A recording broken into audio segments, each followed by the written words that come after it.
record button. So. Oh, there it is. Somebody's recording. Oh, okay. I guess we have this. John's probably lurking, taking care of us. Maybe. I hope so. Thank you, John. If you are, if you're not, Yeah. thank you, Blab, for being All right. wonderful. I'll pound off of here. All right. Thank you. All right, everybody. Welcome to the Nomadic Fanatics podcast, and please welcome Brian from Adventure Van Man. Hey guys. Hello, hello.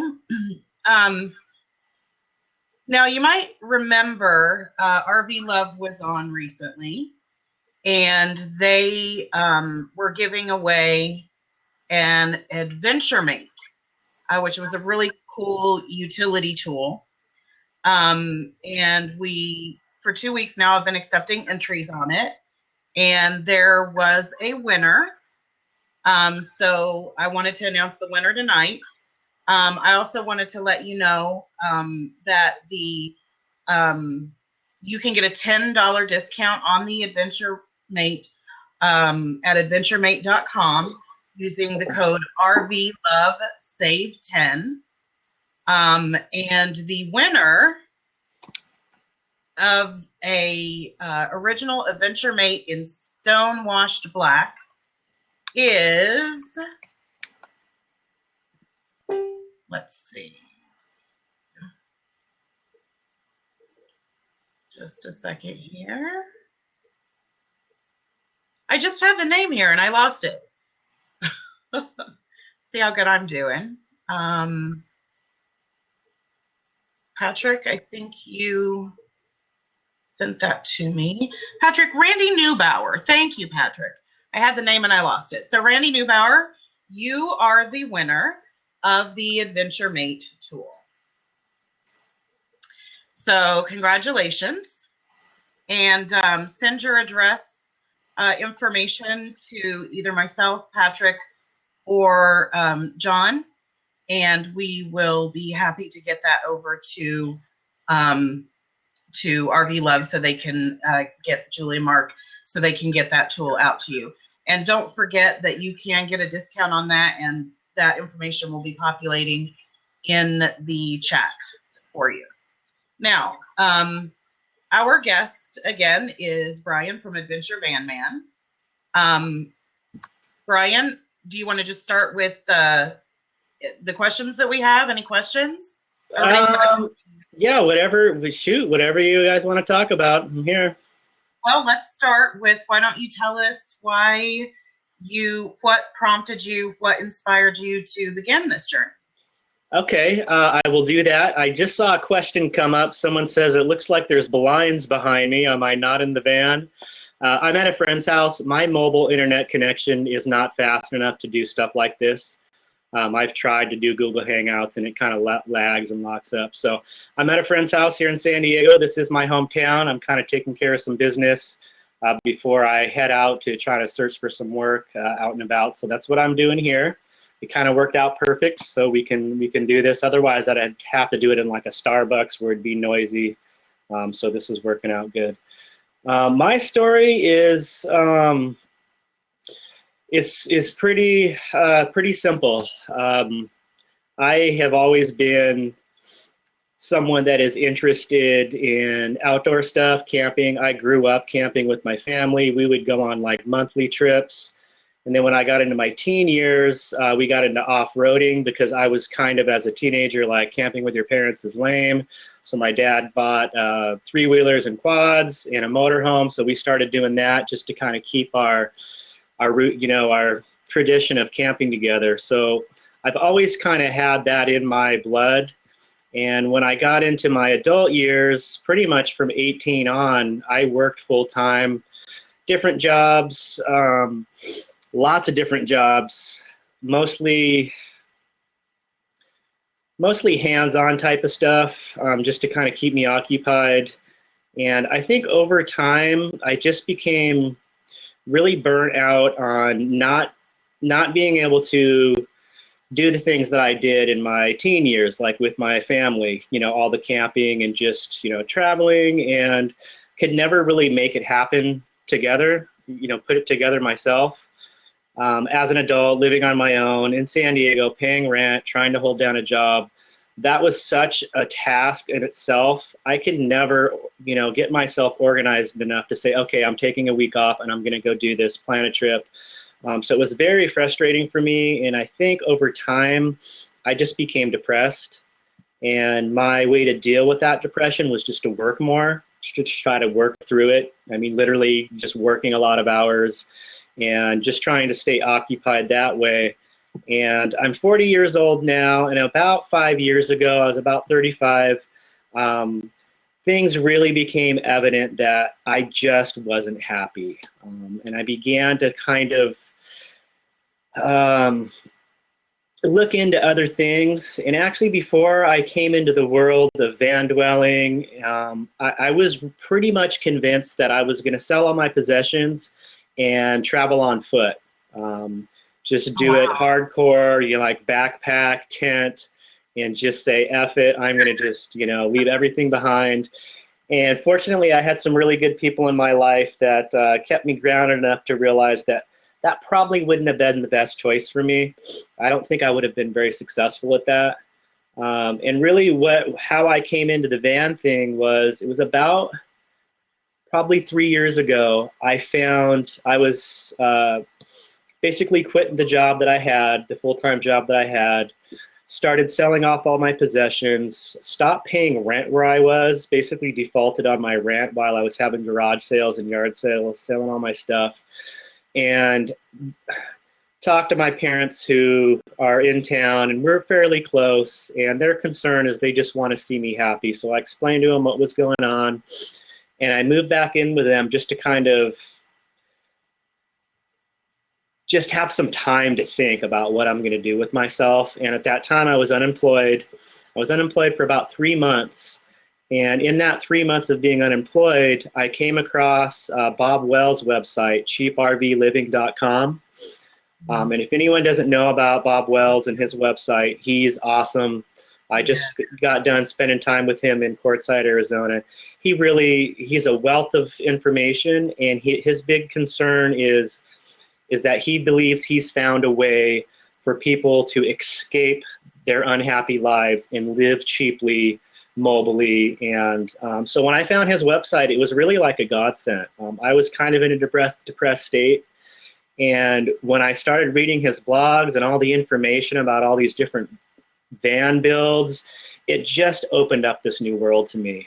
I had never really seen any stuff on YouTube related to that kind of stuff. I actually didn't find any YouTube channels till I had actually bought my van already. And then I came across like Chad's channel, Living the Van Life, was really the first like person talking about living in a van to like better your life.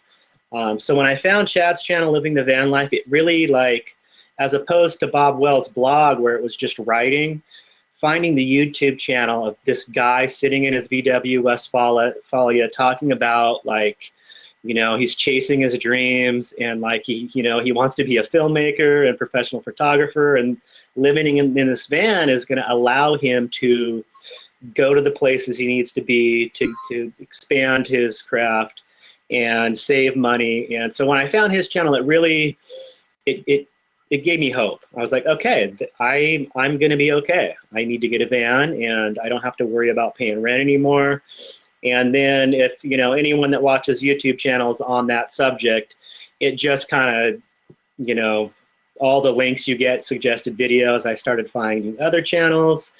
And within a few months from then, I had my van fully converted and started sleeping in it, and got a part-time job here in San Diego and just started saving money and living in the van.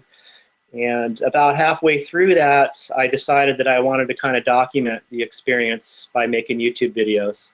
So that's kind of how it happened. It was as soon as I found the information, I was like, yeah, this is for me. This is the answer. I'm going to do this. And I was very passionate about making it happen very fast. For me, I had already wasted enough time.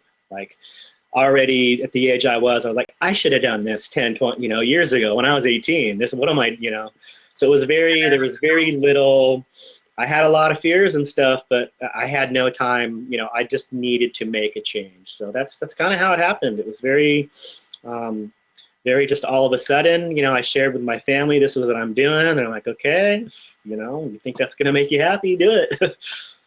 So Kind of look at how much life you've got left and how much you've already spent not doing what you like, and you're like, oh, I gotta do something about this. yeah, yeah. So you know, the first benefit with all that was, you know, there's so many different ways to do this, to get in this, to make the transition. And if I had to do it over again, I probably would have stuck with the full-time job that I had while I was still living in an apartment, and moved into a van and kept working that full-time job to really bank some money. But I was just over it. So I took a part-time job that was only like 25 hours a week, 30 hours a week at the most. And that really gave me a sense that I actually did change my life. No longer was I working as much. I was spending more time hanging out at the beach, visiting places that I've always wanted to, you know, spend more time in. Just the simplicity of it all really gave me the confirmation that, yeah, this is going to take me somewhere. It may not be initially where I want to be, just, you know, sleeping in my van on the side of the road in the city, but I knew if I just kept at it, I would be able to break free from my hometown and start to travel. And within a year, it was hard to believe. I can't believe that just in the last 4 months, I've traveled like all over the country, worked 2 jobs that I never even had heard of before. And yeah, it's... What did you... Go ahead. What jobs? Well, my first, so I worked in San Diego. I actually worked for the In-N-Out burger chain in San Diego. They're basically a West, you know, Arizona, California.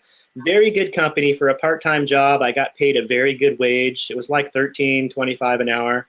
So even working part-time, I was able to save up to be able to travel somewhere to work somewhere else. So I was still working at In-N-Out, and I applied for the sugar beet harvest in North Dakota through Express Employment, because I knew that was a very short term. They provided a campground, pretty good money with the overtime. So I applied for that. And then within about a month, once I got confirmed that I was hired with them, then I applied with Amazon.com with their Camper Force program. So I basically had lined up sugar beet harvest for a couple weeks. And then a couple weeks after that, I had to be in Kentucky for Amazon. So I was able to kind of plan a route where I'd be able to travel to get to the first job. Then when that was done, have a couple weeks to travel and explore to get to the next job. And as it sits now, I'm unemployed. I do have a good, decent savings from those 2 jobs. So I'm currently looking into late spring, early summer work. And it's looking like Grand Teton National Park, Wyoming, Jackson Hole area is where I'm going to end up for the summer. So that's a good area to be. Yeah, I'm looking forward to it. Good climate. Well, we answered the jobs question. So, and this is a question that we get a lot. What roughly is the amount that you normally spend on your life, excluding food? Excluding food? Well, you know, food really is the big expense. Out of all my expenses, food, even more so than gas. I spend more money on food than gas. So really, I have a cell phone. I have a mobile internet. I have insurance for my van, and then registration once a year for the van. So between those 4 things, my bills are very low. I pay $50 for my cell phone, $80 for my internet, $30 a month for insurance for the van. So my monthly bills are very low. So on top of that, of course, gas for the van is the next big expense. And that all varies depending on how much you move. So I kind of have not kept the best records for my trip doing the work camping jobs. But I averaged, I think, probably, like going from San Diego to North Dakota was obviously a long stretch. That was like 2,000 miles.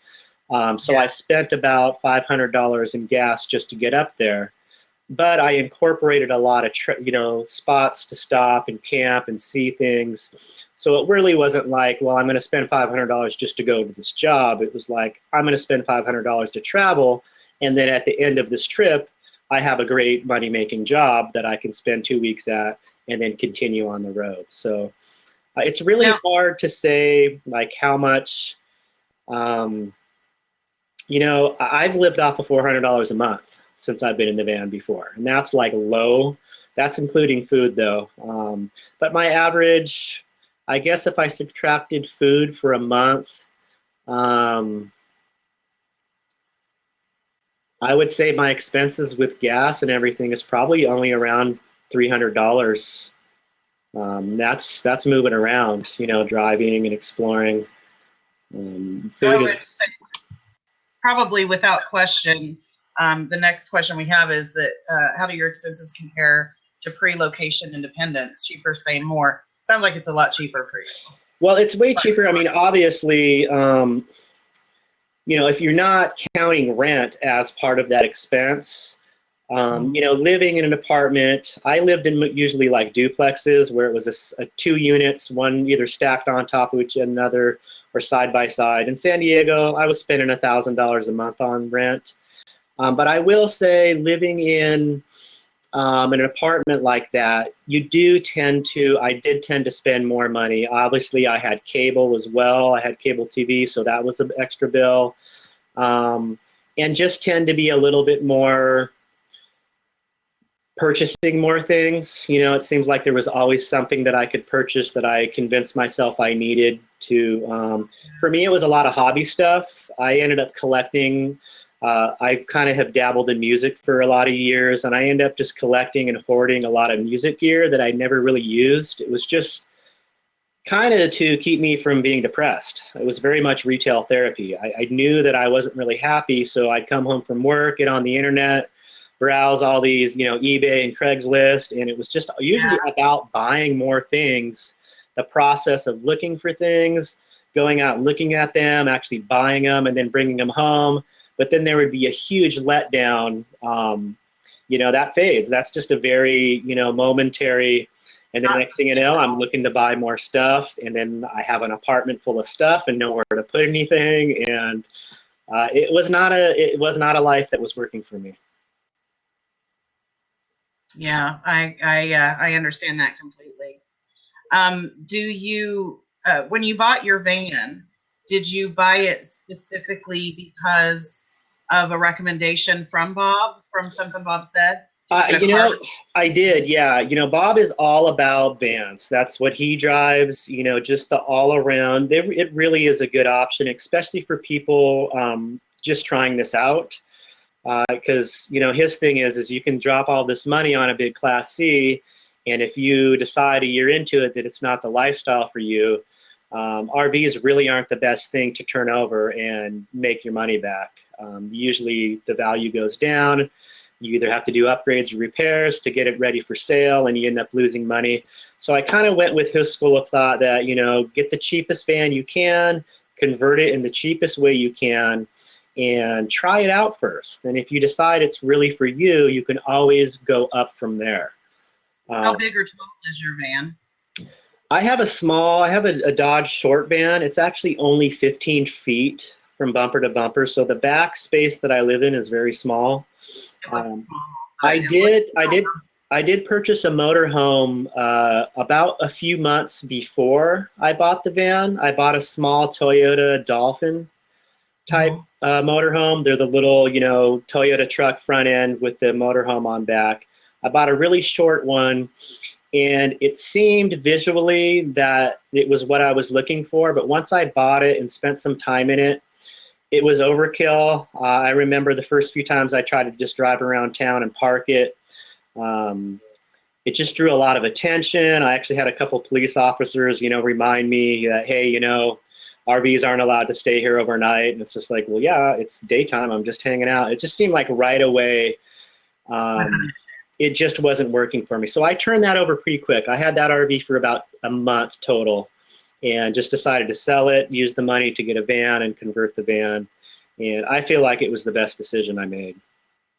Now, do you Do you have any program? Do you a roadside assistance like AAA?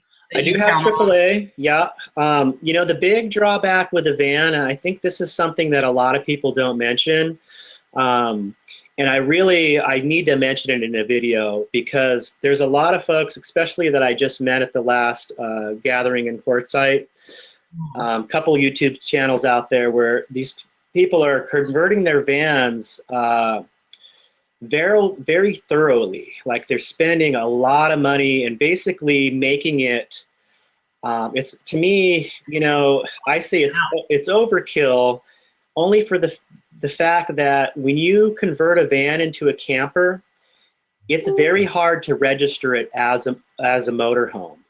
To register a converted van as an RV, it basically needs to have a flushing toilet with a holding tank. And unless you do that in your conversion, you can't register it as a motorhome and you can't insure it as a motorhome. And the insurance is the big thing. So the more money and stuff you put into your van, it's not going to be covered in insurance. It's going to be basically covered as just a vehicle, and all your possessions and everything in it. You can't really, I haven't found an insurance company that will cover that stuff.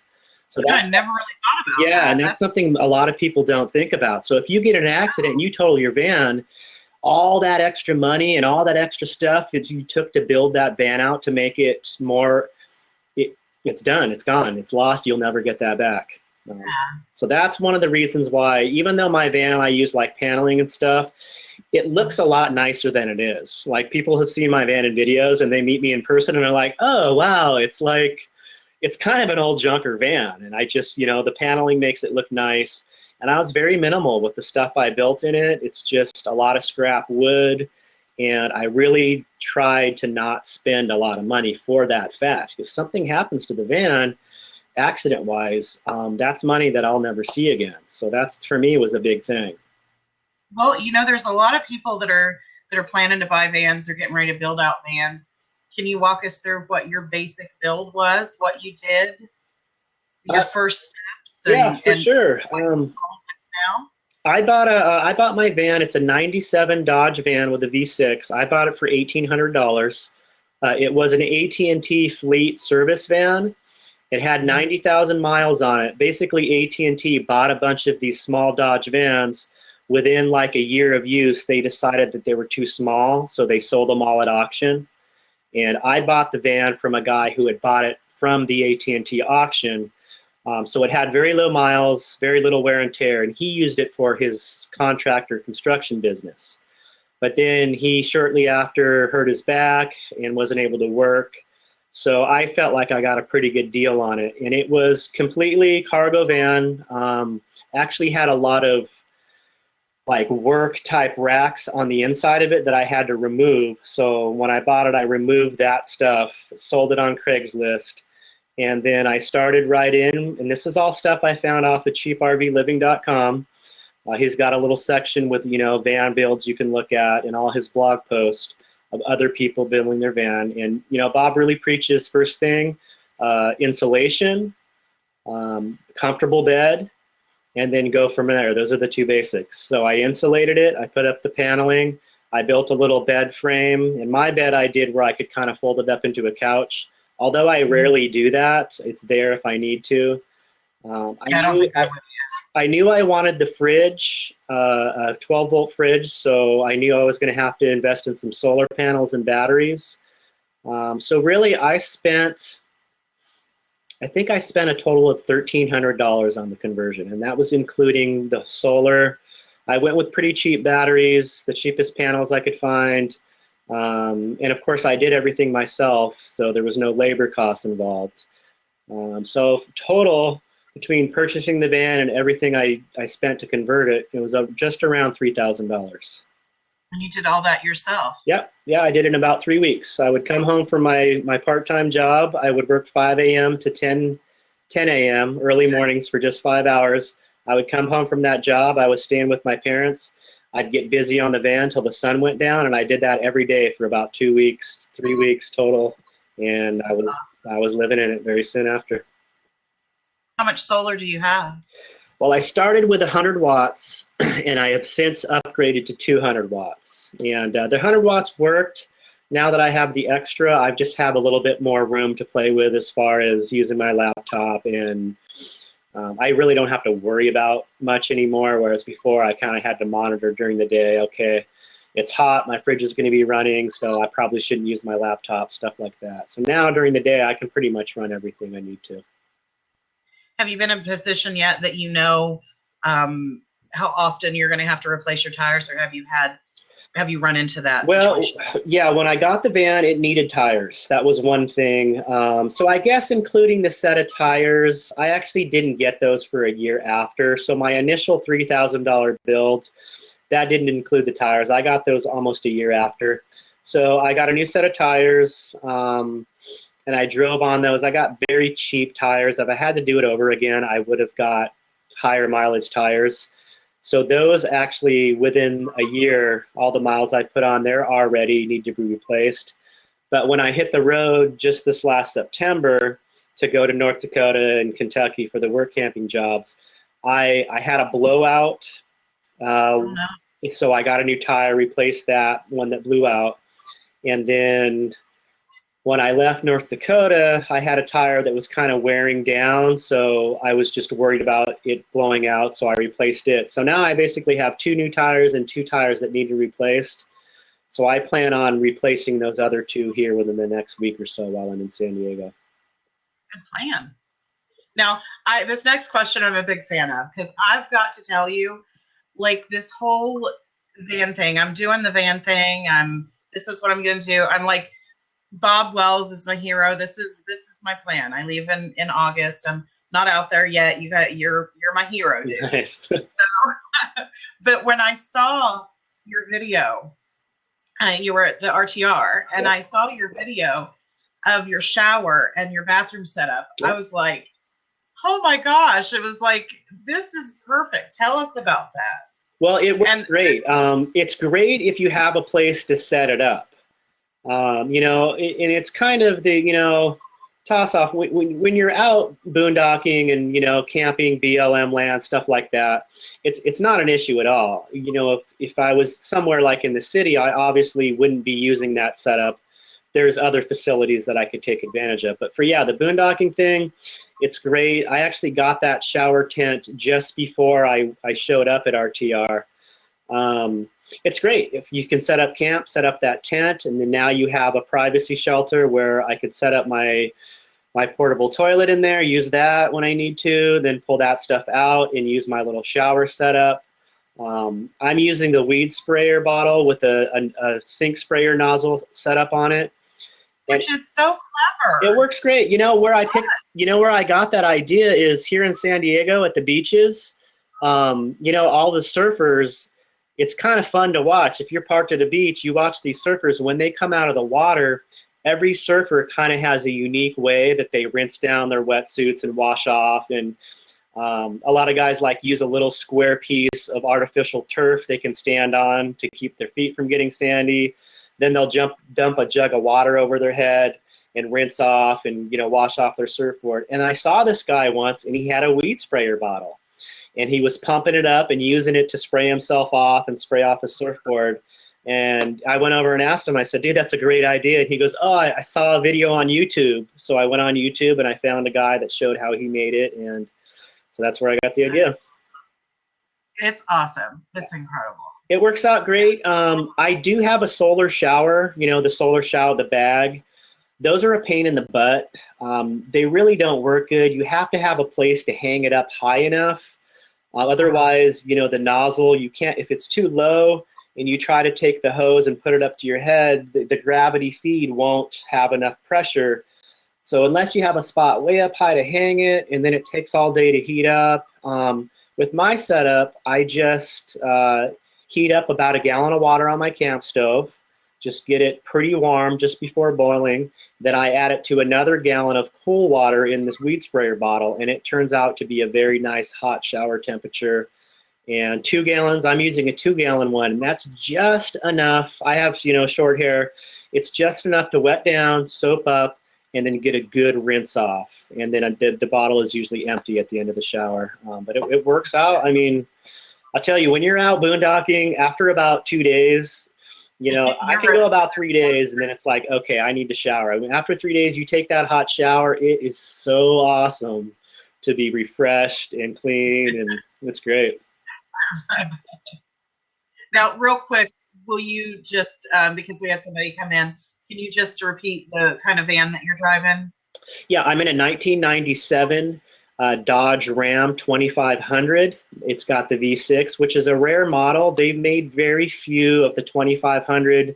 It's basically a 3/4 ton chassis, but it only has the V6 motor in it. And it's a 97. Now it's got about 110,000 miles on it since I've been traveling. And it gets on the highway, it gets about 18 miles per gallon, so the gas mileage is pretty good. Nice. It's just short. If I had to do it over again, I would get an extended van. It's just too. It's very short. Well, back to the inside. Somebody wants to know if you have a tour of your van, and I don't remember if you do on your YouTube channel. I do. It's one of my very first videos. I started my channel, I think, in like December of 2014. And I remember I did the van tour video. It was like on Christmas Day. So I think it's like my second or third video. You have to go way back in my list of videos. And there I do have a van tour video. Awesome. You're cooking as well. I notice you have, I think you're using only a 1 burner. I am, and I'm pretty sure I'm going to upgrade to a 2 burner soon. It works, and it's great having a small stove like that.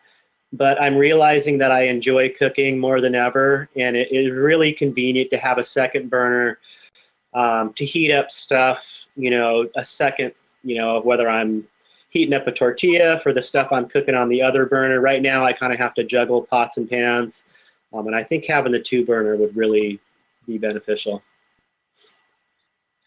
How are you handling your fresh water needs?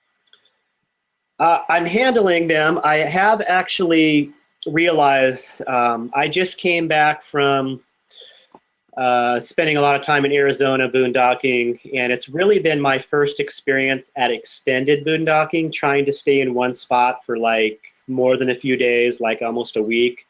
And I've realized that I don't have enough water storage. I have a total of 5 gallons. And I realized that I can use up 5 gallons of water within, like, especially if I shower, that's 2 gallons right there. So a shower is 2 gallons.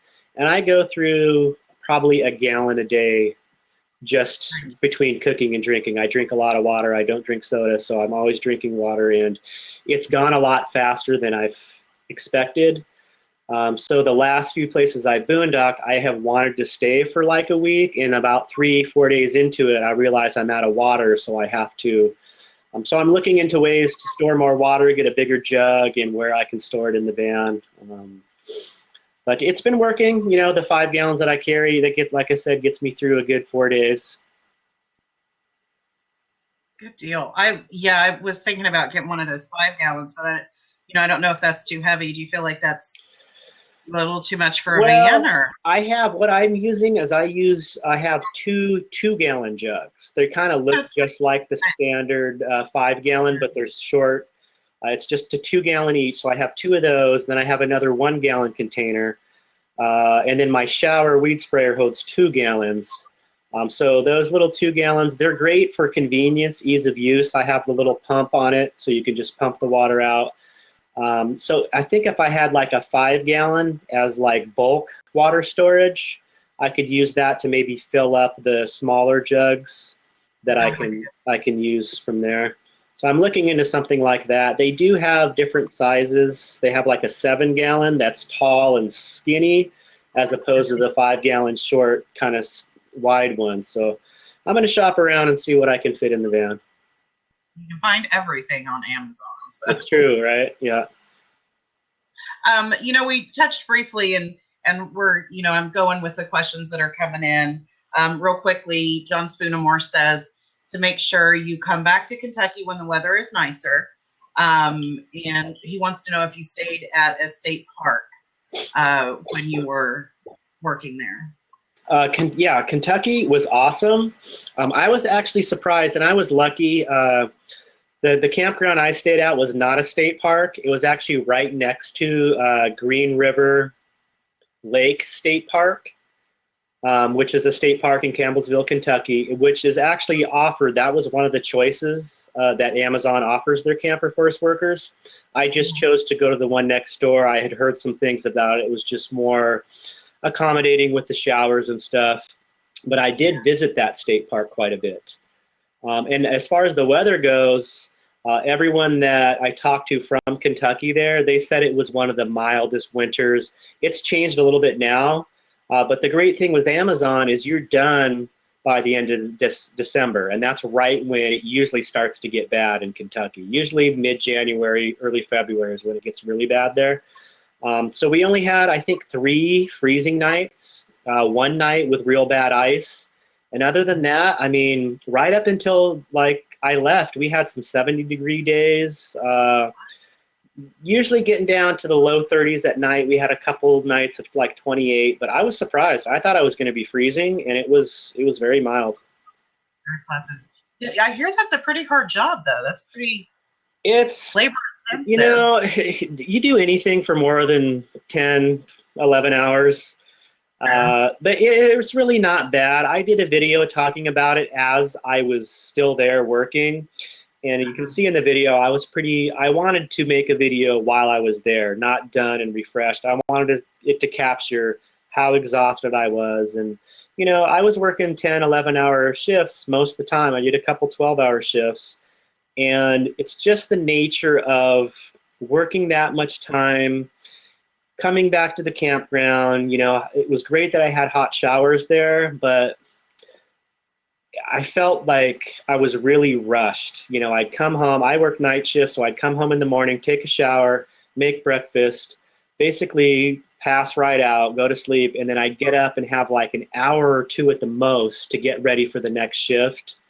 So it was like all I was doing was working, and I think that was probably the part that wore on me the most. You do have days off, a couple days off, but they go by so quick that I was. 2 months. I did 7 weeks, so just under 2 months, and I will probably go back to Amazon next year, but I will not do more than 2 months. I will try to do the same 7 weeks. I think if I was there for more than 2 months, I might be a little too worn out by the end of the last week.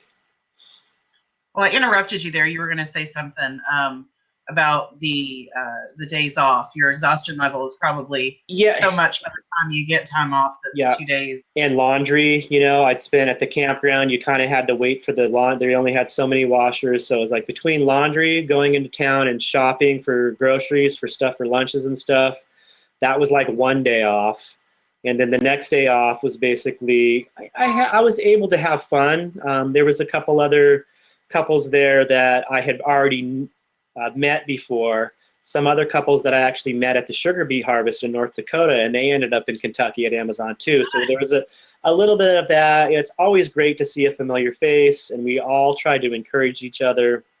Most of the folks that had done Amazon before, they know the routine, and it's basically just tough it out. It's one of those deals where once you're done and you have the money in your bank account, it's like, oh, I'm not going to have to work for 3 more months. That was worth it, you know, to be able to say that job is done and move on.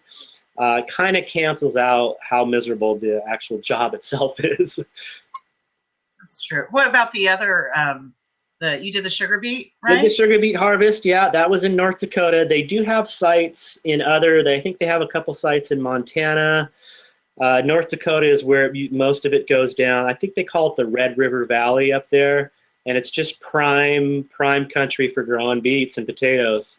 So that's basically the industry up there. And I actually enjoyed the sugar beet harvest experience more than Amazon.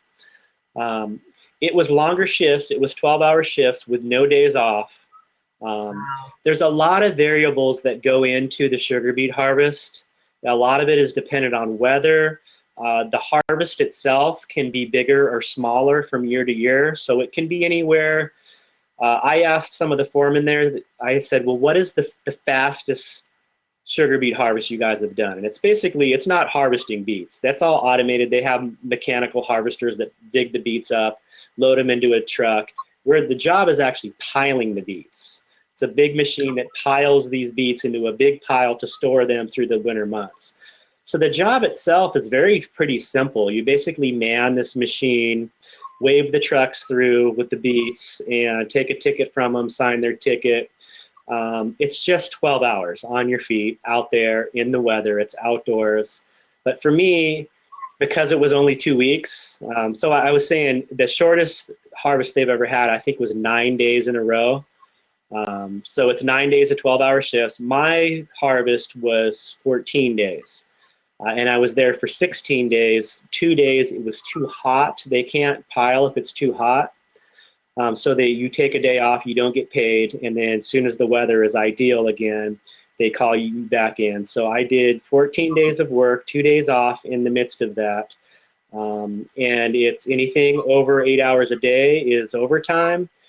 Nice. It's time and a half. Saturday is the whole shift, the whole 12 hours is time and a half. And then Sundays is called premium pay, and it's double time the whole 12 hours on Sundays.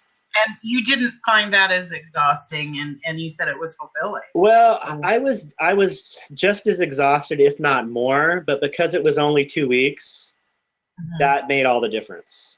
Just knowing, like, mentally, like, okay, just 7 more days, I can do this. And the camaraderie with all your coworkers, like, you know, we're going to get through this, guys. Just think how much money we're going to have. We're going to be able to travel. Like, that's a big part of it. If you just look at the job itself, yeah, it's probably not the most ideal, but when it comes to seasonal work, I'm really finding that is the big thing. Like, you can almost do anything as long as it's short term. And with the overtime, it's really comes down to the overtime. That's where you can really bank your money. And, you know, the campground included with full hookups. There's not a lot of situations where the overtime hours, the fact that you have a campsite that's paid for, unlimited hookups, power, sewer, you know, hot showers, all of that included, and you're getting paid.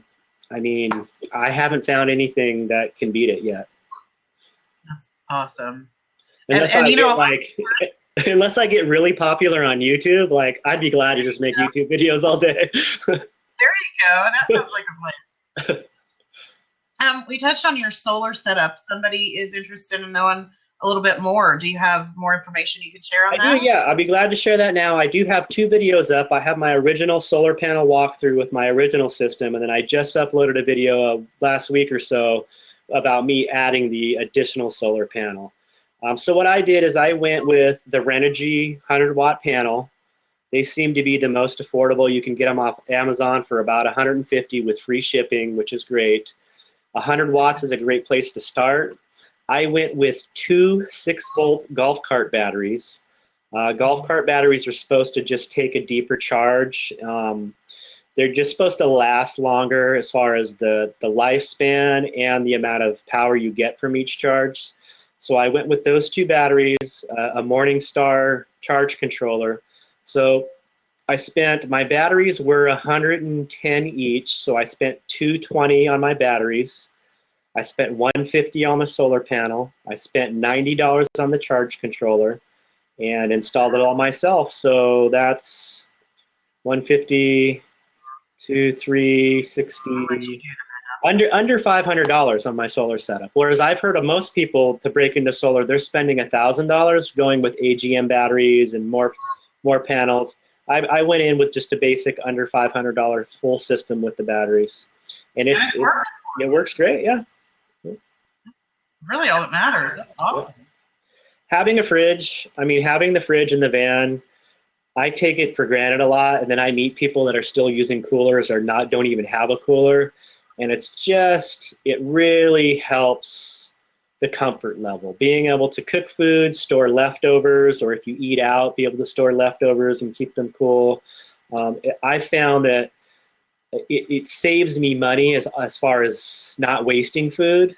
That can be a big issue for me. Like, I know people with coolers, the ice melts, the food ends up floating in water, and then the food is ruined, so they've lost money. So for the fridge, for me, it's paid for itself. Does it have a freezer in it, or is it just a fridge? No, it's a small Nomadic. It's the CF18, which is the smallest fridge Nomadic makes, the smallest 12 volts.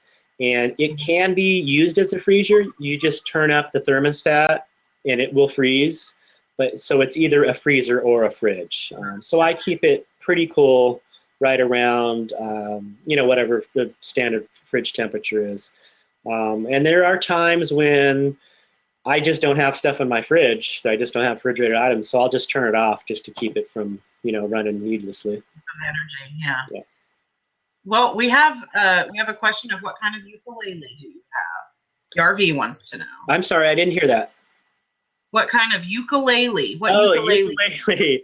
I have a very cheap, it's almost a toy ukulele. My father is a scuba diver, underwater photographer, and he goes to Hawaii a lot, and he just it's like a novelty ukulele, which works. It just, the sound doesn't project very well. It's more kind of like a toy.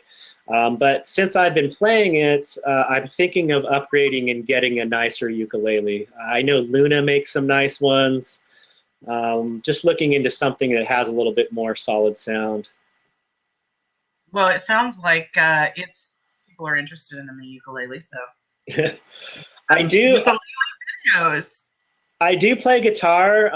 I actually sold my acoustic guitar while I was living in the van. It was just too big, and I really regret it. It's probably one of my very few regrets. The ukulele is fun, but I enjoy playing guitar more. It has a fuller sound.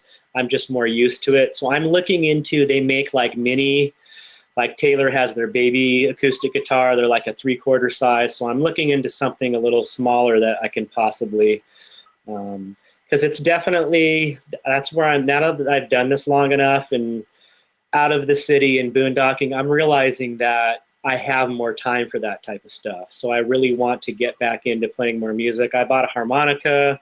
Between the harmonica and the ukulele, that's kind of my outlet right now, but I'd love to have a guitar with me. Nice. Do you have plans for your next big van upgrade? I don't. I don't think there's anything else I would do to this van. I think it's pretty much done. I mentioned in my last video, I'm trying to get a bicycle mounted on my van somehow. I think if anything, I would upgrade to a different van, a bigger van. Yeah. I'd probably go extended. I might look into high tops, not like super high top, but something with a little more headroom.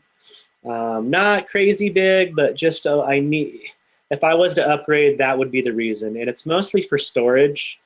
I have enough room to live, but I'm finding I don't have enough stuff to store the stuff that I need to live. It's really tight with, clothes, generating dirty laundry, food. If I go shopping and stock up on food, like, I'm limited on how much food I can carry. And that's something I just realized boondocking recently, like, wow, I really only have enough room for about a week's worth of food. And I would like to be able to store at least a couple weeks worth of food. So. What are you, actually, I'm going to come to that in a minute. Patrick from the Paddy Wagon is asking, he was really interested in your Slab City experience, and you seem to have a real positive experience there. And can you share a little more about that? I'd love to. There was a lot of stuff I wanted to add in my video that I didn't. Now, I'm from San Diego. In San Diego, I spent a lot of my time at Ocean Beach. If anyone's been to Ocean Beach, California, it's like the hippie beach. It's the hippie traveler. A lot of street kids, these street hippie kids that are just traveling on foot. A lot of dirty, just dreadlock. And that, to me, is very familiar. When I go to Slab City, I see a lot of those same type of people. And for some people, apparently, like, seeing people like that makes them feel unsafe. And for me, it's like I'm amongst my people. When I go to Slab City, yeah, there's some crazies there. There's probably some folks that are on speed and hard drugs. But the percentage, it's called Slab City for a reason. It's like a small city. There's different parts to it. There's different parts of town. there's the rough parts of town where the drugs are, and there's nice parts of town where the, more clean cut folks are. And you just have to be willing. And it really helps if you know somebody that knows Slab City that can say, hey, go here, go there. And I found that even some of the sketchy people, they're just people, and they're just getting through life the best they can. Slab City is very special in that anyone, no matter what your background is, anyone can go out there and set up encampment and make it your home. And to discriminate and say that this place is trash and it's just a big mess, that you can say that about San Diego. I mean, there's places in San Diego that, some people say San Diego is the meth capital of the world, and to single out an area and say it's a certain way because of a small percentage, I think is very unfair. And for me, I like to experience culture. I don't want to go somewhere and it just be one way. I want to see a wide variety of real life. And for me, that was the experience for me. To be able to hang out and communicate amongst people that come from completely different backgrounds, for me that's very much a part of the traveling experience. I don't have to agree with them. I don't have to relate with them, other than the fact that they're seeking refuge from the world out there that has so beat them up over time. And Slab City is very much a place for people to get away from that. And some of the people that have been in Slab City the longest, they have really awesome stories. Their background, the world just wasn't, it beat them up out there. And then they come to Slab City and they basically start their life over. And a lot of them have really, elaborate, nice camps. And like the East Jesus artist community in Slab City, the founder of that, East Jesus, he's got an amazing story. He has since passed, but his legacy is still there. I mean, he's got this thing that he started that it's amazing. It's an amazing community of artists that are taking trash and turning it into art. And to me, that's one of the best things that can happen in Slab City, because there is so much trash and no one's willing to clean it up and take it somewhere else. So this community of people is like, well, we can't take it anywhere. We can't afford that. So we'll just arrange it to make it look more appealing and make it look like art.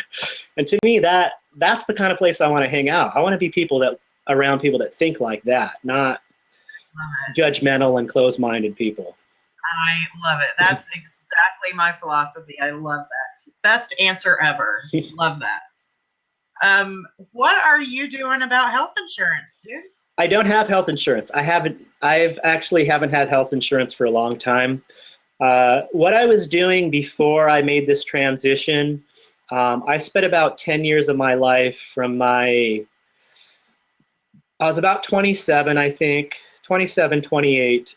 I started doing landscape maintenance, basically doing routine like residential mowing lawns, trimming hedges. I got hooked up with a guy through a friend, started helping him out, and then I had an opportunity to basically start my own business doing that. So I kind of jumped right into it. So for about 10 years, I did landscape maintenance, mostly mowing lawns, but I did some tree trimming, working with chainsaws. And so while I had that business, about halfway through that, I did get health insurance. Everyone I talked to, plus I could write it off for my business. Right. It was just the smart thing to do. And then when I folded that business, started selling all my stuff, I basically canceled my health insurance. I couldn't afford it, knowing that I was going to be unemployed. Right. That was pre-Obamacare. And since then, the more people I'm talking to, especially now, the penalty is getting higher if you don't have health insurance come tax time. Last year it was $100. This year it's $300. They say next year it's going to be $700. So I'm going to look into doing the Obamacare thing and seeing what I can come up with. Awesome. Now, have you, just real quickly, we're going to backtrack super quick. Are you going to head back to North Dakota for the harvest this year? I'm pretty sure. Yes. Yeah. I'm in touch with Express Employment. It's basically American Crystal Sugar is the company that you're working at their site, but Express Employment is the temp hiring agency that you work through. And I'm in touch with them. They really, once you do it once, they like to bring you back. They never have an excess of people. They're always, so if you do the sugar beet harvest once, they're going to email you and be like, are you coming back? We got a spot for you, please. So I'm going to kind of try to use that leverage to see if maybe I can do a Montana site just to have a little bit to mix it up. So I will definitely do the harvest, whether it's in North Dakota again, in Drayton. I'll go there if they really need me there, but I'm going to try to say preference Montana. And explore your options. Yeah, just to do something different, be in a different place. Well, we're going to delve into your personal life a little bit, apparently. Yes. Have you considered traveling with a companion? Okay, so this is where it gets interesting. You're gonna get something here that no one else has got. Something I don't share in my YouTube channel, and I'm probably gonna have to address it someday if enough people watch this interview. I have a girlfriend. I've had a girlfriend since I've started this, and obviously we're maintaining at times a long distance relationship. She is at a point in her life, we're about the same age, and she's taking on a new phase of her life of starting her own business. And she lives in a condo that she's buying and paying for. So she's got her own thing going on. And I've, of course, have tried to lure her into doing this. Obviously, the van is probably a little too small for two people. But there's nothing set in stone. We are just doing the best to maintain our relationship. We really care a lot about each other, and we have been through enough to where we really support each other and want to see each other happy. So that's kind of what's going on behind the scenes. That's awesome. Yeah. That is awesome. Yeah. And so you knew her before you left, before you went on your great adventure? Yeah, she actually has been very encouraging. She actually helped me apply for the sugar beet harvest. She helped me apply for Amazon. She encouraged me to do so. And of course, I'm like, really? You're like sending me off? And it just kind of confirmed the fact that she really does have my best interests in mind. So I would love for someday down the road, if we're able to maintain this relationship and she gets to a place with her career that she can take it on the road, which is a possibility. I would consider getting a travel trailer or something to tow behind so we'd have more space. But as it sits now, we're both still just kind of trying to encourage each other. And whenever I am in San Diego, I spend a lot of my time with her. And it's been very, very challenging. I'll say that. I've never had a long distance relationship, and it's not easy, but it's doable. Well, you seem very confident in it and happy with it, and really, that's all that matters. Right. Yep. So, that's awesome. That is awesome. Well, we are living full time in the van. We already know that. I do not know exactly what this means. Have you ever considered cooking or vending on a fish store for money and fun? I guess the band fish? Oh, yeah. That's funny. Whoever asked that, yeah, I'm a fish fan. I've actually started seeing fish back in '98. And that was one of my first, it looks like MT asked that. That was one of my first exposures to meeting people that lived on the road. I have an older brother who's 2 years older than me, and he was a Deadhead. He dropped out of high school, ran away from home, and followed the Grateful Dead around in his VW van.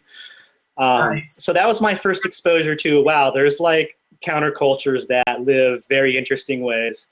And then when I graduated high school, I got turned on to the band Fish. If people don't know about Fish, they called them a jam band because they improvise a lot. A lot of people associate them with the Grateful Dead because when the Dead broke up, a lot of their people that toured Deadheads, they kind of jumped on Fish tour.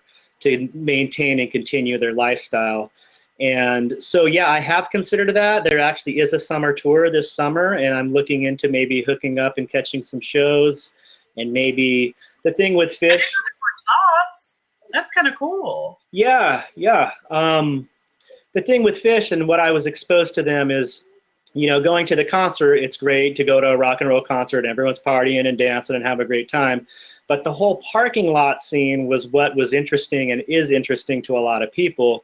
At the parking lots of all these shows, just like the Grateful Dead, there's a huge percentage of people that are vending, tie-dye t-shirts, their crafts, they're cooking food. I mean, I saw a van that had a full-size oven in the back of the van, and he was vending fresh home-cooked pizza in the parking lot of the fish show.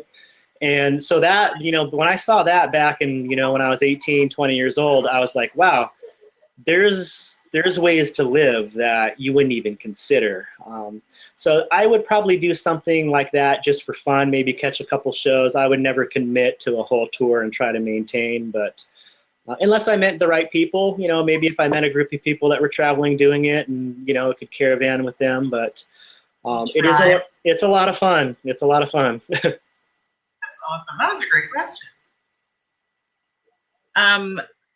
You've recently, I think you said upgraded your solar already. Or do you plan to add even more to your current van setup? I don't think so. I could fit probably one more panel to make 300 watts, but I don't think I have enough solar panels for the amount of batteries I have. If I were to do anything, I would probably upgrade get more battery power, because I have plenty of solar panels. Where I'm lacking now is more so the batteries. So I don't think I would add any more solar panels. I'm a girl, so you'll forgive me. Those have to be done in parity, right? In pairs. What's that? The batteries. Do you? Well, it depends. Like I'm using 6-volt batteries, so they do have to be in pairs. You wire them to where it makes 12 volts. But yeah, if I were to upgrade the batteries, I'd either have to get 2 more 6 volts or another 12 volt. And they say it's not good to really mix like that. So I probably will just stick with what I have. And if in the future I do end up in a bigger van, I would probably try to design it in a way to where I had enough room for a bigger battery bank. Gotcha. See. What brand of batteries, since we're on that topic? What brand? I think you mentioned before, maybe? Yeah, it's a knockoff. The popular golf cart battery is the Trojan. Trojan batteries. And when I went to a battery place that specialized in batteries, and they have a brand, it's called American Battery, and it's basically a knockoff to that Trojan. And they're like half the price. I got them for $110 each, which is pretty darn. It's really cheap. They were kind of having a sale, and so yeah, I went with those. Nice. They're rated at, I think, 220 amp hours. So even when you have the 6 volt, when you wire them in series, you're basically doubling the voltage, but the amp hour stays the same. So I'm working with 220 amp hours, in case anyone. Okay. I'll pretend that I understand all of that. I'm going to have to pretty soon. But have you ever run into any grifters or con men in your travels? No, I think that was. I'm going to exclude that question because I think that was insinuating things. Are you planning to write about your experiences? I do think about that a lot. When I first started the van, basically when I first moved into it, I started a blog, which is still active. It's Adventure Van Man at WordPress, and there's a link to that at my channel, but I didn't post very much. As soon as I started making the videos, I felt like that video was the media for me. I feel like I can express myself better through videos than writing. But I do enjoy writing, and I do have this idea in the back of my head that as this journey unfolds, there's a lot of other stuff too in my personal life that led up to this that I think makes a really compelling story. And it's very much a story of hope and overcoming. And there is an idea in the back of my head that someday I would like to try to capture that in a written story. Well, I either need to hear that story eventually, or you're going to have to write the book. Right. So I'm going to need that. Let's see. Well, we just answered that one. What are your plans to resolve a mechanical breakdown if you're on the road? If you have engine trouble or something like that, what are you gonna do? You have like a backup plan?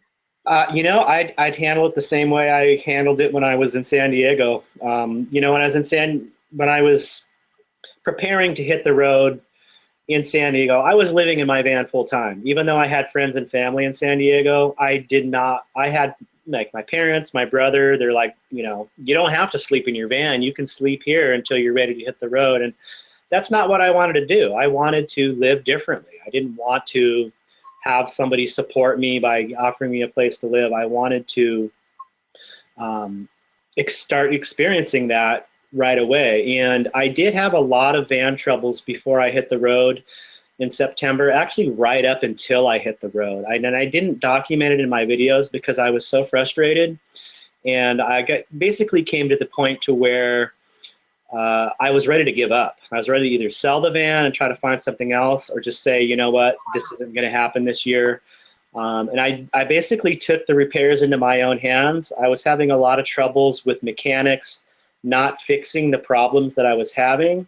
So I started doing the work myself. I do have some automotive background. My father was a mechanic for many years. I grew up working on my first vehicles.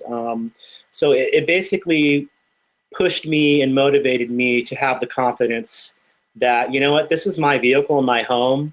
I need to be confident and comfortable working on my own vehicle. So I'm pretty much prepared to do any work that I need to do. It's just a matter of finding a spot to do it. And since I've been on the road, I've realized that a lot of these BLM land places you can boondock, I watched a guy basically replace an engine on BMO land. I mean, like it's not encouraged, but you can get away if you need to. I watched a guy do a brake job while he was camping. So yeah, I basically would just, whatever happens, I'd have to get to a place to where I could do the repairs, buy the parts, and fix it. I saw you and your video. I think it was Crystal's video where you helped her, and I think that speaks volumes to your character too, where you're helping out those who are on the road too that need your assistance. So I'd like to thank you for that, because I think it was just a real kindness that you did, helping her out with her fan and so forth. So it was nice for her to have a little handyman for a couple of days. Yeah, it was fun. That's my thing. There's a lot of other things I've done that I'm not the type of person she wanted to make a video about it, and that was her choice. I love to fix things. I love to work on things. I love to do things for people. And that's actually something that I've looked into doing as far as making money on the road. I have done quite a few projects for some people on their RVs and vans. I helped a woman install her solar panel system, no charge. I was just like, I'm hanging out camping. Let's do this. You got the stuff. And someone brought to my attention, like, dude, you can still do that and charge money, and it's okay. Like, you're not taking advantage of people. Like, people would go pay twice that. So I've really considered, as I get more experience on the road, when I'm in these campgrounds or like Amazon, to just kind of put the word out there, like, hey guys, if there's anything broke or needs fixing, I'm right here. I'll be glad to give you a good deal or trade. I have a job for you. All right, good. You're going to be working on my van. Paying you to buy. Even van builds. I've even considered offering, if I get to a point to where I have enough money saved up, I would gladly travel as many miles as I need to. If I knew there was someone somewhere that has a van and the money to convert it, if they could just help me out with a small compensation, I'll build their van for them. No problem. I would love to do that. Somebody had thrown a question in here about how my plans are coming along, and my plans are coming along great, except I don't have anybody to help me insulate my van and put my batteries and my solar in. So, you know, I may have just found my guy. There you go. Let's see. Leaving companion concerns aside, you have a bucket list of life events in the RV van life experience that you want to do? Yeah, I'm not really a big bucket list person. I think more than anything, if I did have a major item, it would be to do what I just did.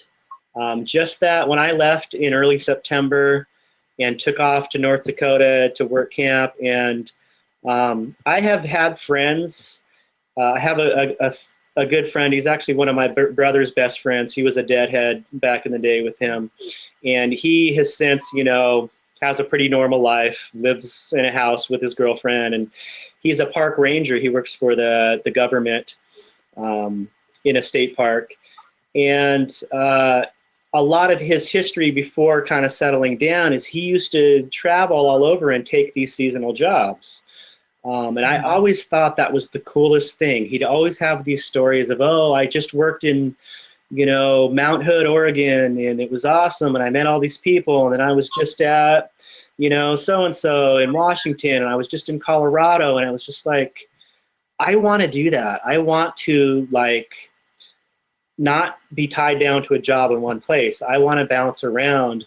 So that recent trip I did was really checking a big item off the list.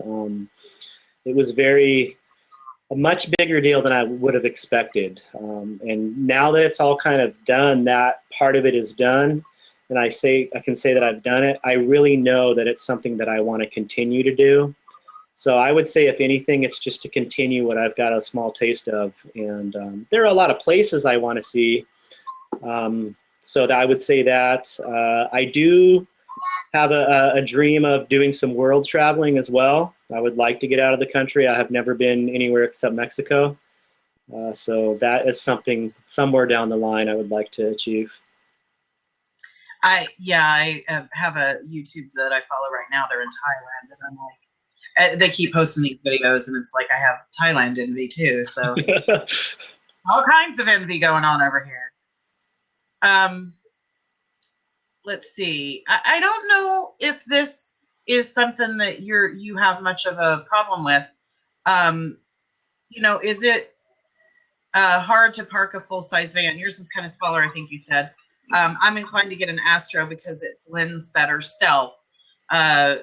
Thoughts on an Astro versus full-size? I think you've mentioned before, a bigger van is probably a better option for long term. I actually used to have an Astro van. Probably now it's been years, 15 years probably.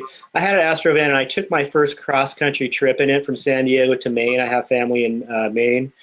And Astro vans are a great minivan. Just the way they're shaped and designed, they really maximize the interior space. And my van, I parked next to an Astro van. Now, they used to make like an extended Astro van, and my van is not much bigger than an Astro van. It's a little bit wider and a little bit longer. So with my van, I'm real lucky. It's only 15 feet, so it's really easy to maneuver around and parallel park. It's a white, work van, so it's very much the stealth. And I wonder, you hear a lot about stealth, and,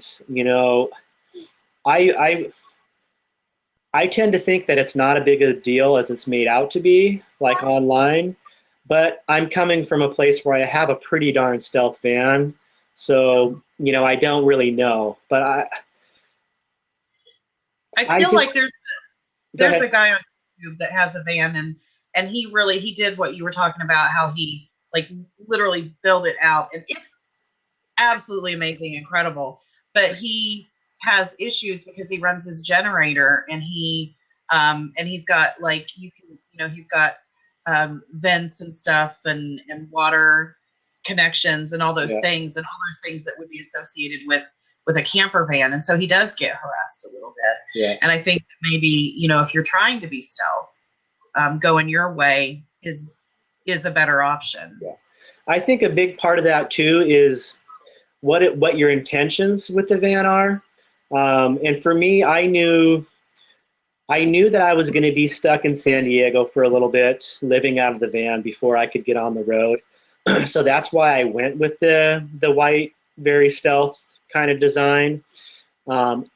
If I was in a position where I would have been able to hit the road right away, I probably wouldn't have went that route. Because really, when you're on the road, it's a much different deal. Now, I've heard stories of people just passing through cities, and of course, you know, they've had a problem here and there. But when I'm traveling and on the road, I have no intentions of staying in cities. If I'm going to be passing through a city, I'll stay at a truck stop rather than try to. It just makes more sense to me. I mean, the truck stops are designed as a place to sleep overnight, whether you're in a truck, van, or even a car. So unless your intention is, and I know for a lot of people that's their intention, is they want to move into a van and continue their job that they've been working at and continue to stay in the same city they've been at. They just want to not pay rent. So if that's your intention, I would say go as stealth as possible. But if your plans are to eventually get on the road and be traveling, stealth becomes much less of an issue. Unless you really plan on traveling and staying in inner cities when you're traveling. But for me, that's not, when I travel, I may pass through a city, but my destinations are not in the city. They're outside of the cities, in the parks, the state parks, the national parks, nature, basically. And even if you did stay in the city, the longer you stay, the more likely you're drawing attention. Exactly. I feel like, in the people I've met, I mean, I know people in Class C RVs, and they can roll through a city and find somewhere to park for one night, no problem. But like you said, it's when you spend 2 nights, 3 nights, then people are wondering, okay, for one, this vehicle is unfamiliar. It's got out-of-state plates. You know, if he's a traveler, he's just passing through. But now he's been here for a week, and he's in this same spot. And, you know, that's when people, and especially if you're in somebody's parking spot. On public streets, a lot of places, people just become accustomed to parking in their same spot, even though it's a public, non-assigned spot. If they see a big unfamiliar RV with out-of-state plates that is in their spot they normally park in when they come home from work, they're going to get annoyed, and eventually they're going to call the cops and be like, hey, get this guy out of here. You know, I don't want to park down the street to walk to my apartment. That's true. Well, hey, Brian, you are one cool cat. I've been following you since Jump Street. What's the coolest place you have seen so far on the road? You know, that's tough. I'm not big on favorites. I know Bryce Canyon blew my mind in Utah. The whole state of Utah was really, it was my first time going through Utah, and I just never knew there was so much. That's where I want to get back to. Wyoming blew my mind. Yellowstone was cool, but I was more impressed of outside of Yellowstone, like Cody, Wyoming. That Wild Bill Cody Scenic Highway, just amazing. It was, to me, one of the most stunning, breathtaking places I've seen. But as far as experience-wise, I would say either the RTR gathering or connecting with people in small groups after the RTR. Like the group of us, a small group of people that were all at the RTR gathering in Quartzsite, they ended up in Slab City.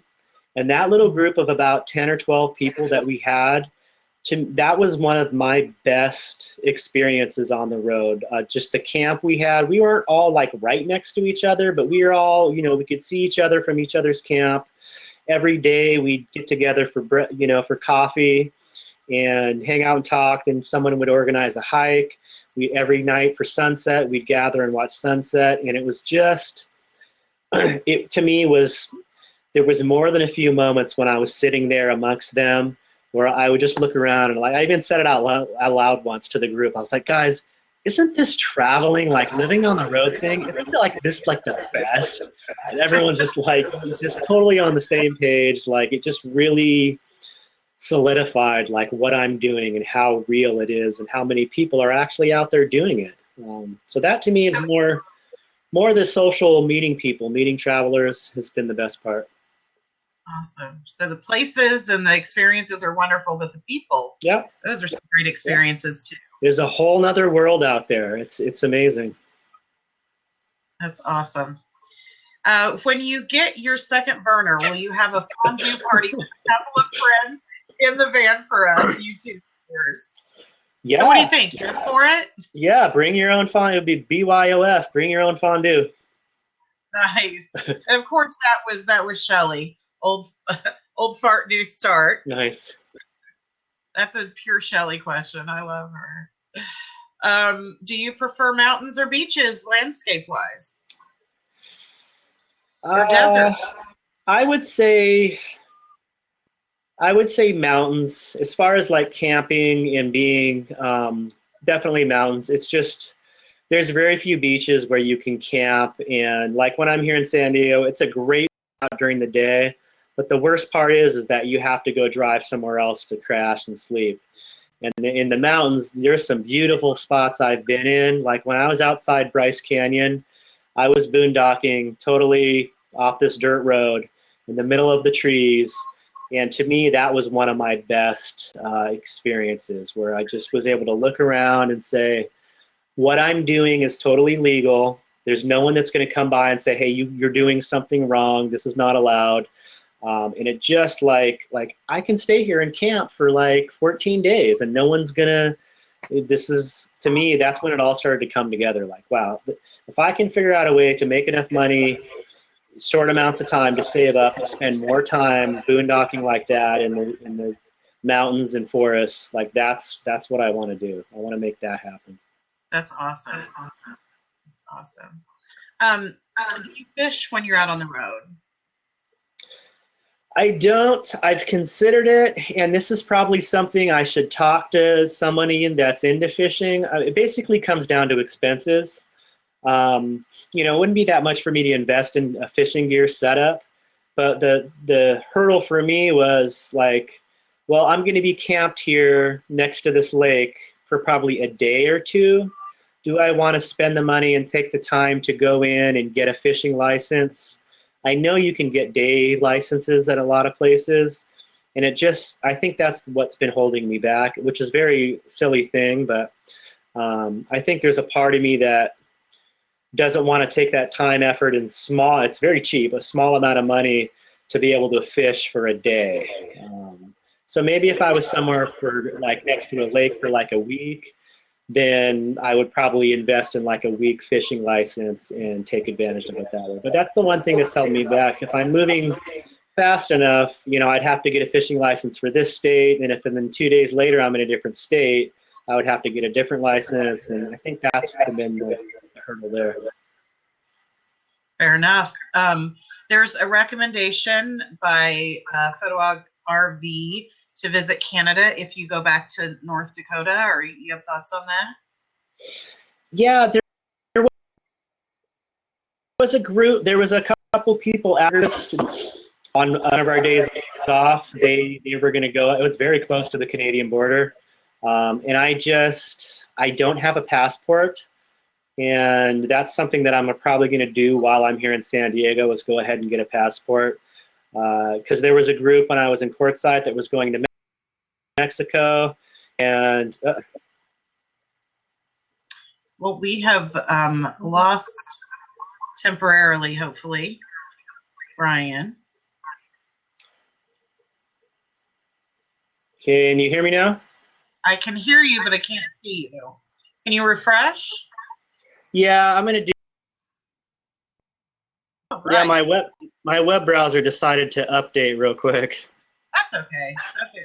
No worries. Did you have a thought you needed to finish there before we move on?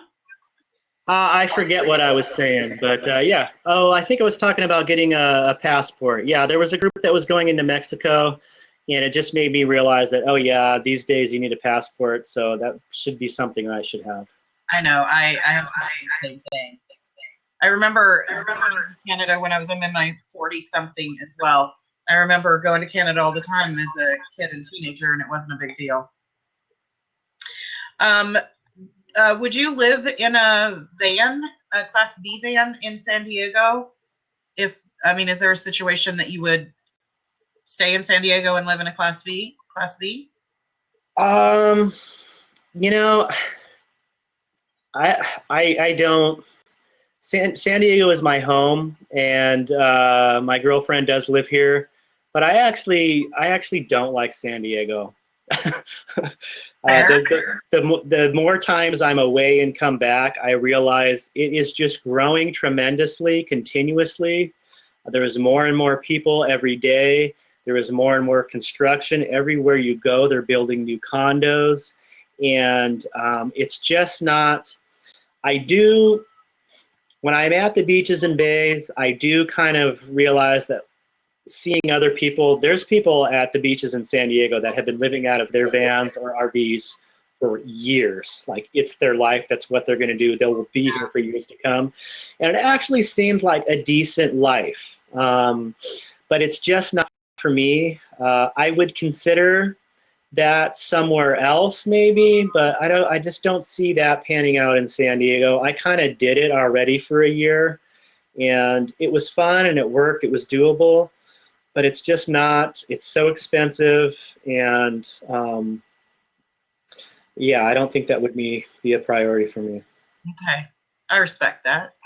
I wouldn't. I have itchy feet. I don't think I could stay put that long. Yeah. So I understand that completely. What kind of equipment? You mentioned you have, I think you have Wi-Fi connection somehow. What kind of equipment, Wi-Fi services are you connecting with? And are you, one of the big questions people will ask is, do you find that connectivity is pretty good no matter where you go? Yeah, I have two different, for my cell phone, I use Cricket Wireless. Cricket Wireless recently they basically use the AT&T network, and I found their coverage is good. Pretty much most major cities, they're good. Even in most rural areas, it's good, unless you're somewhere that's, like in a canyon or up against a mountain range and there happens to not be a tower right there. I've been in a couple, boondocking spots where I haven't had a signal, but I had only planned on being there for a night anyway. So if there's a spot that I plan on being for more than a few days, if they don't have a good signal, I'll basically try to find a different spot. Like, that's a major thing for me.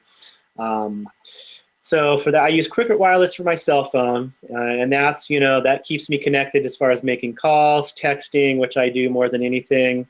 And then I have a Verizon mobile hotspot, little jetpack, and I found that their signals are pretty similar between the Cricket Wireless and the Verizon. There's been a couple spots where the Cricket Wireless signal has not been that good, but the Verizon has been good. And then there's been some spots where it was vice versa, like my Verizon jetpack didn't have a good signal, but my AT&T did. And I've never really had, the big issue is data. Everyone deals with not having enough data. And for me, when you're on the road, especially in my situation where I'm trying to do things like upload YouTube videos, if I didn't have the YouTube thing going, I probably wouldn't have any issues at all. But I know that I enjoy making YouTube videos, and I plan on continuing to do that. So it's working. The data plan I have is only a 10 gig plan for the hotspot, and I use that strictly for uploading videos. So if I need to do stuff like just sit down and like browse the internet, apply for jobs where I feel like I'm going to be online for a while, for more than a couple hours, I'll really try to put myself somewhere where I have free Wi-Fi, like a Starbucks or something like that.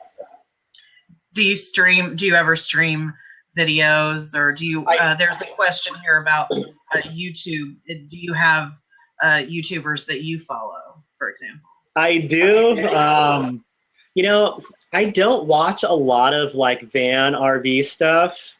There's channels, of course, that I know about, that I'm subscribed to, but I don't watch a lot of their videos. Having met other YouTubers, my first trip to Slab City 2 years ago, I met up with Eric from Nomadic Fanatic, Mike from Living Free was there, James from Wanderlust Estate, and we all camped together and partied.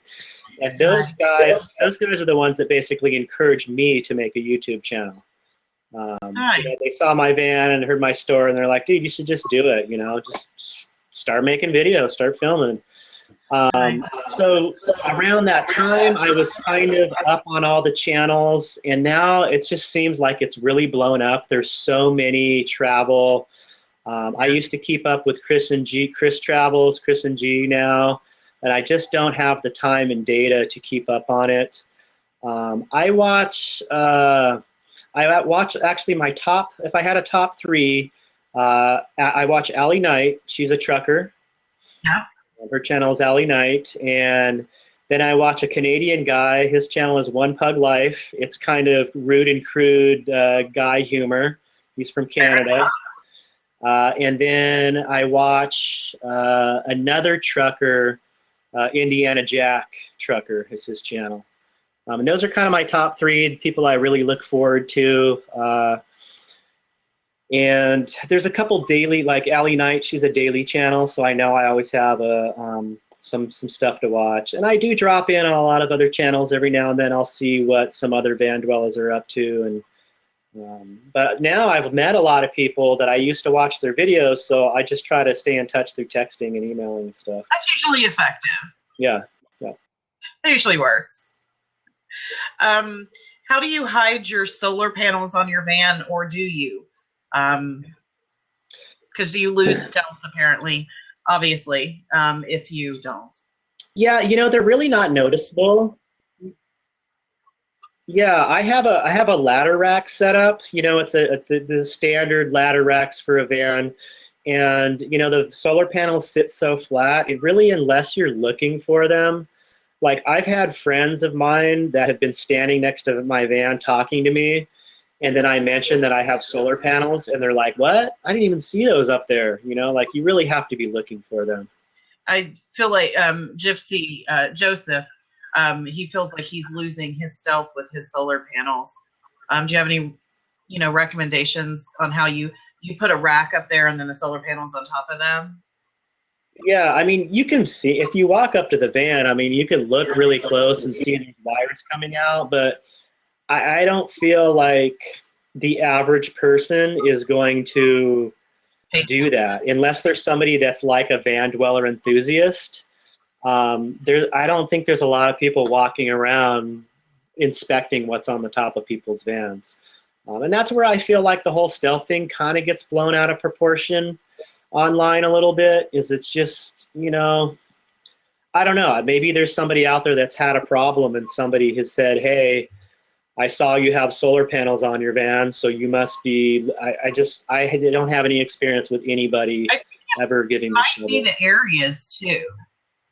Yeah, it might be the specific areas that people are in that it's more problematic. Yeah. Have you thought about selling stickers or other merchandise, not only to support your channel but for your fans? Yeah, I have actually. I actually do have some sticker design ideas, and that was just kind of more for not so much to support the channel, but more, like you said, for fun, for viewers, to kind of show their support if they wanted to. A couple different ideas there with the stickers, and then I have a couple other ideas that would involve marketing a type of merchandise through my channel to my audience.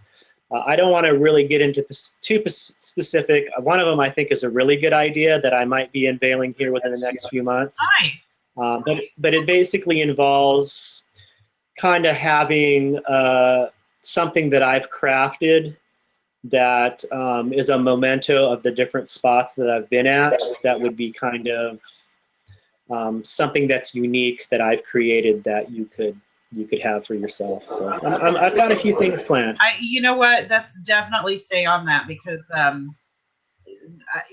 first of all, your fans are going to be interested in it, and your channel is only growing and growing. So it gets them bigger and bigger. Have you ever had any issues with someone trying to get in your van when you were sleeping? That's kind of scary. Yeah, that's a great question. That's something that I forget to address in any of my videos because I've never actually had any problems, but I have had people try to, two situations that I remember vividly. I was one time sleeping in the back of the van, parked on just a public street on the side of the road, and I heard somebody pull up behind me. I was still awake. And, heard the car and was like, okay, I'm going to kind of keep my ears open and see what's going on here, if it's just someone parking and I was basically just laying really still as in case it was a police officer or somebody. I didn't want them to see the van move or shake. So somebody actually got out of their vehicle, walked up to my van to the front driver's side door, and I could hear them actually push the handle and try to open the door. And then it was locked, so they went around to the passenger side, did the same thing, tried to open that door, and then they walked right back into their vehicle and drove off. That is insane. Yeah, it was weird. And I'm almost thinking it could have been a police officer or just somebody. I've heard that a lot of thieves, that's how they roll. They just look for vehicles that are open so they don't have to break and enter and just rummage through and find what they can. And then I had another situation where I know it was a cop. Yeah, I could see he had his lights on, but he didn't knock or anything. He just parked by me, and I laid real still. He came up. He tried the side doors. He tried the passenger door, and then he walked back to his car and hung out for a while. I could hear him talking on his radio, and then within a few minutes, he got in his car and left, and I stayed, slept the rest of the night, got up in the morning, and left. And I have one other story. I was at the Bay here. Actually, I just released a video yesterday showing at the end of the video, I parked in this parking lot. I pull up behind a car. It's in that exact same spot I was parked, and it was during the day in summertime, and I had my side doors open, and I was just lounging in the van. It was hot, so I had the side doors not wide open, but open enough to where I had ventilation, but you couldn't really see all the way in. And I was laying there, and I heard somebody go, "Hey, anybody in there?" And somebody starts opening the door. I could see his hand over the top, and I jumped up and I grabbed the door and pulled against him, and he kept forcing to try to open the door. And right around that time, a car drove by, and it was a woman, and she was like, "Hey, are you all right?" She kind of saw that someone was trying to, and he was just some drunk guy that wanted to know about my solar panels. I actually had him propped up at that time, and he was like, "Oh, I just want to talk about solar. You ever tried the Harbor Freight panel?" I'm like, "Dude, you are invading my privacy. You're trying to open my door. Please go away. I don't want to talk about solar panels." He felt bad, and that was those three incidences are the only time I've ever had anyone mess with me. Interesting. This is always an interesting one. Without going into too many details for your own safety, obviously. What do you do for security? I do have some things that I could use as self-defense. I do have a little bit of background in personal self-defense as far as martial arts goes. I grew up the area I grew up in, San Diego, in my young years was very much kind of a ghetto. And I had been around a lot of, violence, crime, drug crime stuff. And I've just never been a very fearful person. I can have a lot of sketchy stuff go on around me, and it really doesn't bother me. I've had some people say that I'm just, stupid and ignorant, that I'm going to get hurt someday. And I just don't, that's not the way I think. I believe in karma, and I just really feel like that the chances, there's not a lot of people. I mean, you can look at statistics with the police department, they post that stuff. There is not a lot of crimes of people going around and harassing or hurting or harming people living in their vans. I think the big fear is that if you're in your van and someone tries to break into it, if someone's doing that to break into your van and steal stuff or to steal your van, if there's somebody in it, they're going to drop their stuff and they're going to book. They don't want to assault somebody or murder somebody. They want a car stereo or something. That's not how it works. So for me, I get a lot of comments and messages about people like, you need to buy a gun and learn how to use it. And it's like, what? So I can get in a gunfight? Like, I don't want to shoot anyone. You know, it's like, well, it's better to do the shooting to get shot at. And it's like, is it really though? Is it really better to be shooting at somebody than to get shot? Like, I really don't feel. So yeah, I go with very basic, minimalistic self-defense stuff, and I just feel confident that I put myself in situations where I'm safe as possible. So I just, I don't live in fear. I think that's a good answer. I like that answer a lot. Do you have what does the next month, 2 months, 3 months hold for you? Your plans coming up in the near future? Well, I'm here in San Diego just to take care of a few things. And my plans is to find some work for this summer. And like I did mention, I'm looking into Jackson Hole, Wyoming. So if something does pan out up there, I should have enough money saved up to where I can do a little traveling between here and there. So I really want to explore Utah more. I want to check out more eastern Utah, like Moab and Arches National Park. And then I want to do some more exploring in Wyoming as well. And if I do find some summer work in Wyoming, that would set me up to be able to just shoot up to North Dakota for the sugar beet harvest, and I'd be that much closer. So I'm planning on doing a few months of work over the summer, whether it's all in one place or not, or just odd jobs, and then definitely do the sugar beet and Amazon again, unless something else comes up. Gotcha. Do you have any plans to make a trip to Florida? I do. I actually strongly considered that when I was leaving Kentucky, but I really wanted to make the RTR in Quartzsite, so that was what kept me from doing Florida. I'm thinking next year, if I end up in Kentucky for Amazon for the holiday season, instead of coming back west, I might just shoot down to Florida and spend the winter in Florida. Were there any job leads at the RTR? Anything come up? Yeah, big time. And I actually kind of blew it. They basically at the RTR, nothing specifically at the RTR, but they have the big tent RV event in Quartzsite, which is Bob plans the RTR to where the RTR starts about a week before the big tent so you can get there. And what I didn't realize is at the big tent event, you can basically get a work camping job like on the spot. If you show up the first day of the event, a lot of those companies, they call them concessionaires that do the campground host type jobs and stuff, they filled all of their campgrounds within the first 2 days. And I didn't make it into the big tent till the third day of it. So I missed out on some potential jobs there. But yeah, you can see, I know 3 or 4 people that got jobs like that day. Nice. Oh, did I lose you again? I lost Brian again. Did everybody else lose Brian? I don't see you anymore. We don't see you anymore. Can you refresh one more time?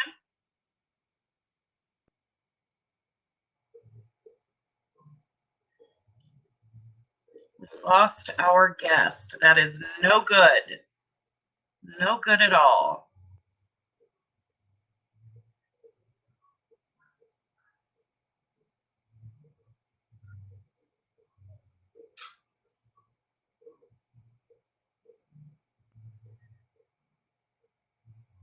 Hopefully he's coming back on here in just a minute.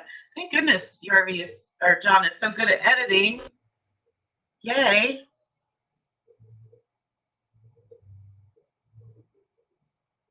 Okay, you guys, I'm not good with abbreviation things. What is WTH?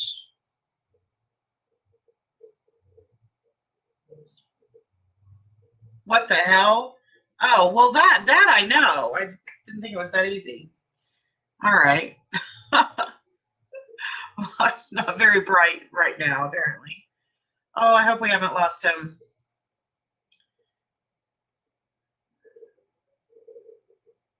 I thought it was something complicated and nomadic that I didn't understand yet.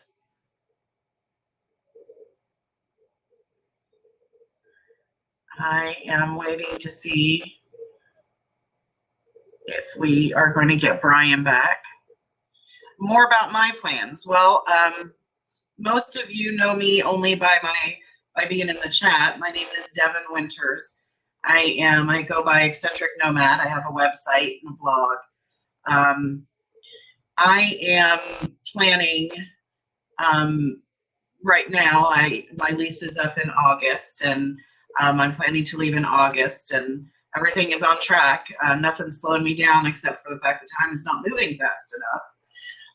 And I'm planning to get a van and do very much similar to what Brian is doing. Just kind of convert it out a little bit, get some solar, get some batteries, and build a bed and insulate it and just hit the road. So, and Brian just put a message down here that he is trying to connect.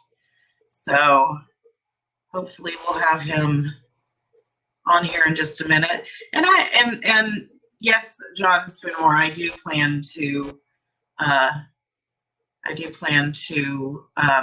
hit the East Coast and the West Coast. I am particularly fond of the West Coast, but I definitely want to see the East Coast and a lot of it. And the Eastern, I've never been to Maine. I've always wanted to go to Maine. I've never been to Maine. And let's see here. He's trying to call back in here. It does get cold in Maine, Patrick. But I'm hoping to go in the summer because it's very temperate in the summer. So I'm like, that's where I could spend a summer, where it's not hot. I don't like hot. Oh, we've lost Brian again. Give me just a second here. I don't think I'm going to work along the way. I'm trying to build some streams of income outside of work. I don't anticipate needing as much as I have with my job now, and I'm saving with my job now. So I'm working this job until my lease is up in August, and I'm going to kind of travel on the savings, and hopefully I've built my streams of income up to the point that I can get enough income from that I don't have to work. But I have no aversion to working on the way. In fact, Patrick from the Paddy Wagon has given me some great options, mentioned some great work camping options. And downsizing was really hard, and it took me about a year to get the downsizing to where I needed it to be. But I'm in a 240 square foot micro studio apartment now, and I'm doing pretty good. I think I got a handle on it. And Brian's back, yay! I don't know what happened. Oh no, we're glad to have you back. I don't like to talk about myself. I feel awkward. Do you have any plans for the East Coast? We'll hop right back in. I do. I heard you mention Maine. That's where my father's side of his family is from. And I grew up vacationing to Maine every other summer when I was a kid. So it's been about 15 years since I've been to Maine. So I want to get back up and see all my family out there. And so I'd love to do maybe a summertime East Coast trip. Yeah, I want to stay where the climate is cooler because I have my 2 cats. Do you have any interest in traveling with the dog or anything like that? You know, I would love to. I love cats and dogs. I've had a dog as a pet before. It's just a big commitment, and I feel like where I'm at now, just it's surprising. Most of the people I meet traveling on the road either have a dog or like more than 2 dogs. And the big challenge for me has been being okay with having to leave the dog in the vehicle or the pet in the vehicle. And for me, that's something that I would have to have the right rig and know that they're safe and have enough fresh air and they're not too hot. And with the type of work camping jobs I'm taking, working long hours, I just feel like now is not the time, but I'm hoping in the future for sure. That's something I would love. I think it would really make it of course, if anyone is a pet owner, it just complements everything so well. So. For sure. Good answer. I like that. John Spoonamore asks, do you have any what the hell RV stories? Any at all? Any that just kind of, you're like, what? What the hell? Well, anytime I say what the hell, it's usually involves somebody that's, in an interesting rig, like it's just barely holding together, or, they've got stuff hanging off the roof every which way. And for me, that's usually like, how are they even?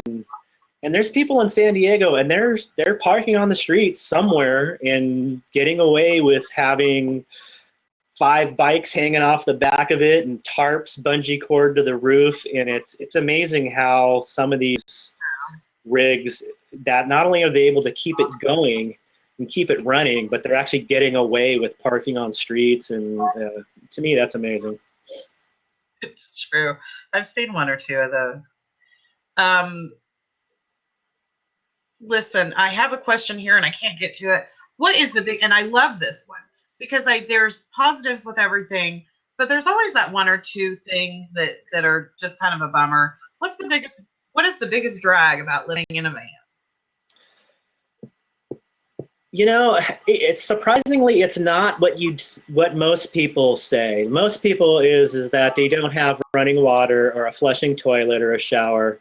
And for me, that really isn't a big deal. I've just come up with ways to overcome that. So it really isn't a big thing. I think probably the biggest drag,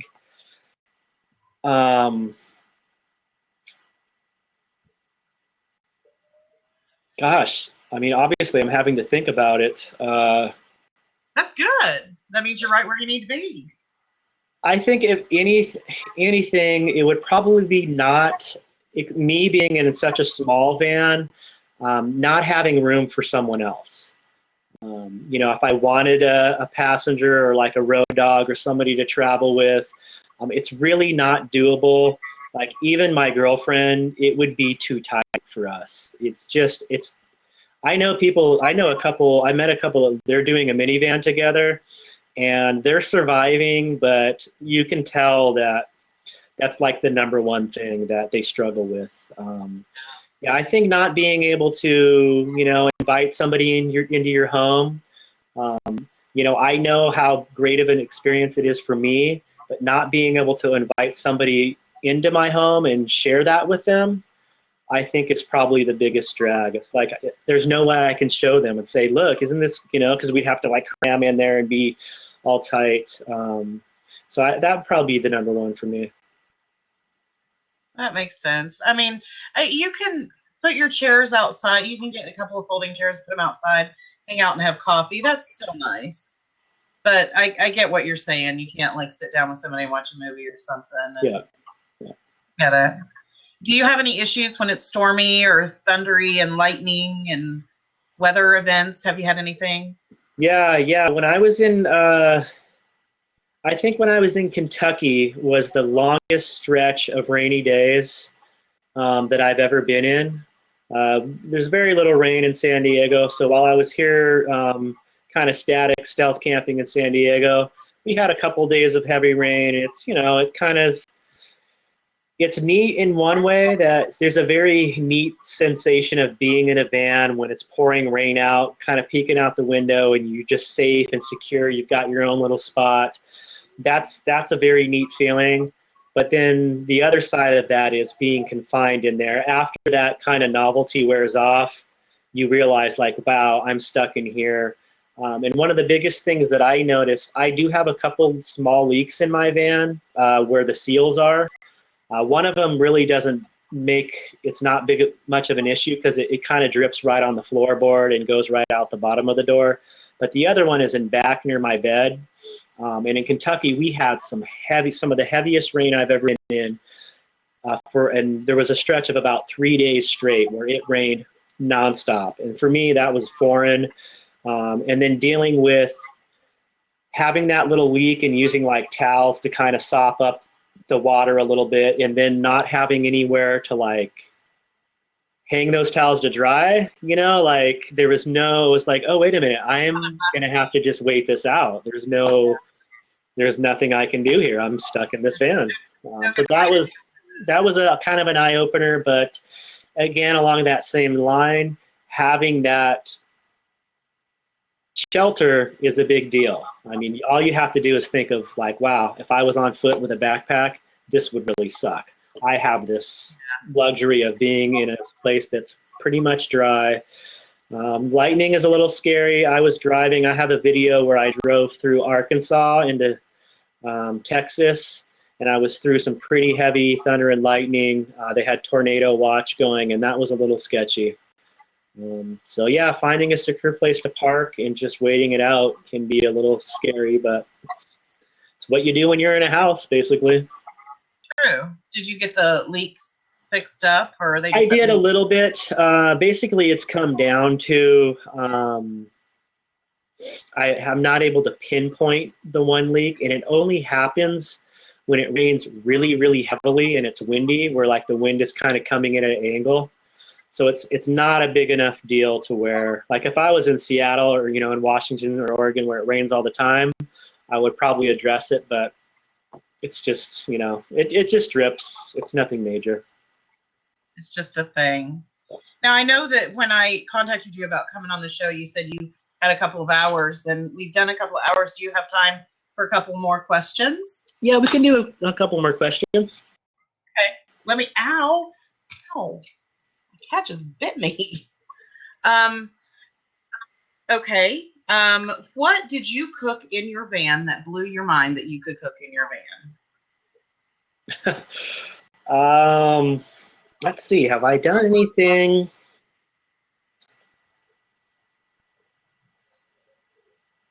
Pizza. I think the pizza, when I made my first pizza, I used those pre-made like bulbily crusts. So I bought one of those, and I thought, you know, I actually had tried to do like a frozen pizza, and because they're frozen, you really need an oven. They don't turn out good. So I had that idea of kind of, well, what if I make my own and it's not, you know, frozen? It might cook better. And I did that, and it turned out great. And that's something I do every couple weeks. Oh, that's nice. I like that. It's awesome. That's I love it. Good answer. Have you thought of? Did you? I think I saw it on that documentary that Bob was in, the solar oven. Yep. Have you thought about one of those? I think they're a little. I have. They're huge though. Are they? They don't really pack up for storage. If I had the space, I just met somebody when I was in Slab City that was using one, and they're great if you have the space. For sure, I would love to have something like that. A couple of we're getting a little more personal now. Your zodiac sign? I'm a Libra. Okay. And do you wear shoes all the time? Do I wear? That is an interesting question. I don't. I have Keen. Have you heard of Keen? The brand Keen. Keen. I have a pair of Keen sandals that are kind of my live-in. But if I do any hiking or anything, I have a pair of shoes that I wear for hiking. But yeah, I live in those Keen sandals. Have you, somebody's mentioning, I don't know if you have it because I think you would have mentioned it, the rocket stove? I don't have a rocket stove, although I've had something similar in the past. In my previous camping and backpacking days, yeah, I always cooked on a small butane stove like that.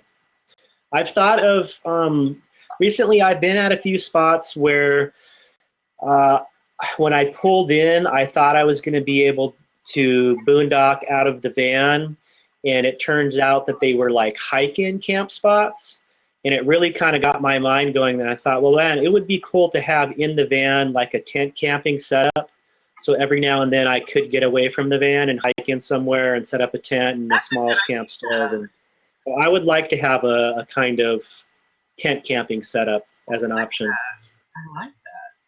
And I think we just have one more question, and it's kind of I think you said your fridge is a Dometic, the smallest one. We asking Yes. about a fridge or Yeti cooler, and I'm pretty sure you said the smallest Dometic. Yep. Yeah, I've got the Nomadic CF18. All right. We had another one pop in here. What kind of camera are you using? For still pictures, I just use my cell phone. For my videos, I've got a couple different cameras that I use. My main camera that I started with, that I still use most of the time, is a Sony AS15, which is an action cam. It's kind of a Sony's version of the GoPro. And I also do have a GoPro that I'm starting to use more and more. And then I have a small Samsung little digital camcorder that I use because it has a zoom. The action cams don't have a zoom, so some of my shots I want to be able to zoom in. So I've got a little selection to choose from. Do you use them all together at the same time and then work them together? No, I'll usually, depending on what I'm doing, I use the Sony action cam is kind of my main dash cam. I have that mounted to my windshield with a suction cup thing. And so that's where I get my footage while I'm driving. And then I used to use that same camera for everything else. And since I got a GoPro before I took off in September, I found a cheap one used on Craigslist.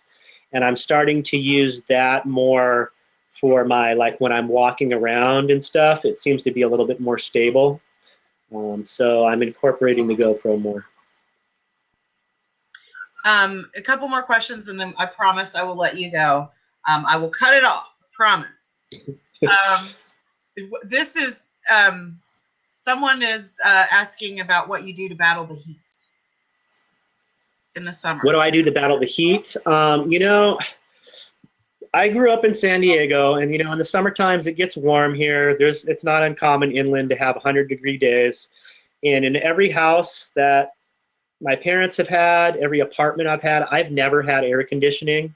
Wow. So I've just, over the years, have gotten accustomed that in the summer times it's hot and it sucks. And since I've been in the van, I haven't really noticed being any hotter. Like my last apartment I was renting was an upper level duplex. And in the summertime, I remember laying in bed in my apartment in the middle of the night, sweating and being miserably hot. And I can't say that I've been any more hot in the van than I was in that apartment. I basically have the Fantastic fan roof vent. Mm-hmm. The combination of using that with having a small oscillating fan blowing directly on me, and just ventilation, cracking the windows or being able to have the door open when I can, just keeping airflow. And with the insulation on the van, it's so well insulated that I don't get that radiant heat from the body of the van.